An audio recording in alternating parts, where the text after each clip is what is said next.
সাভার জাতীয় স্মৃতিসৌধে বীর শহীদদের প্রতি ফুল দিয়ে শ্রদ্ধা নিবেদন করেছেন জাতীয় সংসদের নবনির্বাচিত speaker major general Hafiz Uddin এবং ডেপুটি স্পিকার কায়সার কামাল।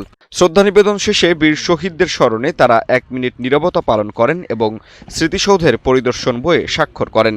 এ সময় স্পিকার হাফিজ উদ্দিন বলেন, বিরোধী দলকে ছাড় দেওয়া হবে যাতে সরকারের সমালোচনা করতে পারেন। জানান, নিরপেক্ষতার কারণে তিনি বিএনপি থেকে পদত্যাগ করেছেন। দেশে যাতে ফ্যাসিবাদ ফিরে আসতে না পারে সেজন্য সব রাজনৈতিক দলগুলোকে ঐক্যবদ্ধ থাকার আহ্বান জানান তিনি। 17 বছরের ত্যাগ তিতিক্ষা সংগ্রামের পর ফ্যাসিস্ট শাসনকে বিদায় করতে আমরা সক্ষম হয়েছি। সেজন্যে দেশবাসীকে, বিশেষ করে রাজনৈতিক দলের কর্মীবৃন্দ, ছাত্রদের অভিভাবক এবং প্রত্যেক পেশার জনগণ যারা এই জুলাই এবং আগস্টে সংগ্রামে ত্যাগ স্বীকার করেছেন, কষ্ট স্বীকার করেছেন এবং মাফিয়া সরকারের পতনে গুরুত্বপূর্ণ ভূমিকা রেখেছেন, তাদের সবার প্রতি শ্রদ্ধা নিবেদন করছি। আশা করি গণতন্ত্র প্রতিষ্ঠার যে সুযোগ আমরা পেয়েছি বিগত সংসদ নির্বাচনের মাধ্যমে, এই সুযোগের সর্বাত্মক ব্যবহার আমরা করব এবং জাতির অর্থনৈতিক মুক্তির জন্যে এবং মুক্তিযুদ্ধের লক্ষ্যসমূহ বাস্তবায়নের জন্যে আমরা সবাই অক্লান্ত পরিশ্রম করব।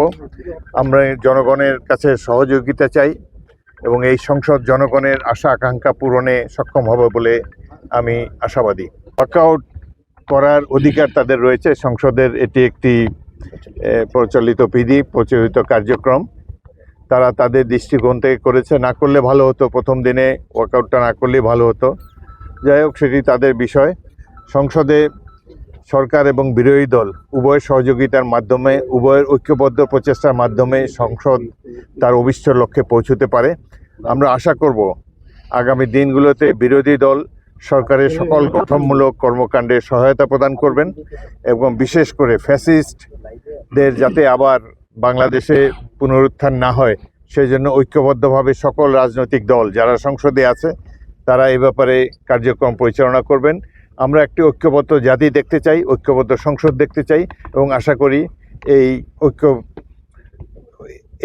স্থাপন করার জন্যে আমরা সক্ষম হব এবং আমরা আশা করি যে বাংলাদেশের জাতীয় সংসদ জনগণের আশা আকাঙ্ক্ষা পূরণের জন্য সব ধরনের কার্যক্রম গ্রহণ করবে এবং বাংলাদেশকে ধীরে ধীরে উন্নতির পথে এগিয়ে নিয়ে যাবে। বিশেষ করে জনগণের অর্থনৈতিক উন্নয়ন, দেশের সামাজিক নিরাপত্তা বিধান এবং বাংলাদেশের স্বাধীনতা সার্বভৌমত্ব অক্ষুণ্ণ রাখার জন্য ত্রয়োদশ জাতীয় সংসদ সব ধরনের ভূমিকা গ্রহণ করবে। বিরোধী দলকে আমরা পর্যাপ্ত সুযোগ দিতে চাই। নিরপেক্ষতার খাতিরে আমি আমার 34 বছরের পুরানো দল বাংলাদেশ জাতীয়তাবাদী দল থেকে পদত্যাগ করেছি, যাতে করে নিরপেক্ষভাবে তারা যেন আমাদের উপর আস্থা রাখতে পারে।